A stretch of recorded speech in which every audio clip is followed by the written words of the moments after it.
மூங்கில் துறைப்பட்டு தென்பெண்ணை ஆற்றில் அடித்துச் செல்லப்பட்ட தற்காலிக மீன் ஊழியரை தேடும் பணி ட்ரோன் கேமரா மூலம் நடைபெறுகிறது.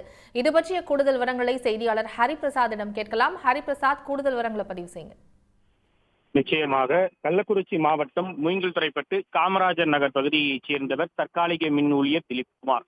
இவர் கடந்த 4 நாட்களுக்கு முன்னர் தென்பெண்ணை ஆற்றில், அதாவது மூங்கில் துறைப்பட்டு அண்ணா நகர் பகுதியில் உள்ள தென்பெண்ணை ஆற்றின் ஆற்றங்கரையோரத்தில் இருந்து மற்றொரு கரைக்கு மின் தடவாட பொருட்களை எடுத்துக்கொண்டு சென்றபோது சாத்தனூர் அணையிலிருந்து திறந்துவிடப்பட்ட 11,500 கன அடி நீர் தென்பெண்ணை ஆற்றில் பெருக்கெடுத்து ஓடியதால் அவர் வெள்ளத்தில் அடித்துச் செல்லப்பட்டார். தொடர்ந்து 4 தினங்களாக கள்ளக்குறிச்சி தீயணைப்பு துறையினர் மற்றும் சங்கராபுரம், மணலூர்பேட்டை உள்ளிட்ட பகுதிகளைச் சேர்ந்த தீயணைப்பு நிலையங்களைச் சேர்ந்த தீயணைப்பு வீரர்கள் தொடர்ந்து இந்த தேடுதல் பணியில் ஈடுபட்டு வரும் நிலையில் தற்போது சாத்தனூர் அணையிலிருந்து திறக்கப்படும் உபரி நீர் அளவானது 3000 கன அடியாக குறைக்கப்பட்டுள்ள நிலையில் தென்பெண்ணை ஆற்றில் சற்று வெள்ளப்பெருக்கானது குறைந்துள்ளது.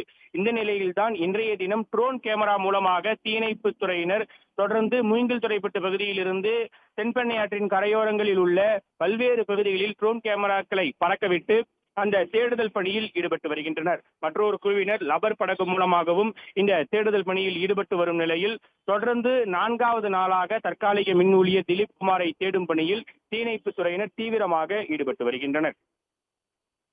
தகவல்களுக்கு நன்றி ஹரிபிரசாத். உடனுக்குடன் செய்திகளை தெரிந்து கொள்ள சன் நியூஸ் பெல் ஐகானை கிளிக் பண்ணுங்க.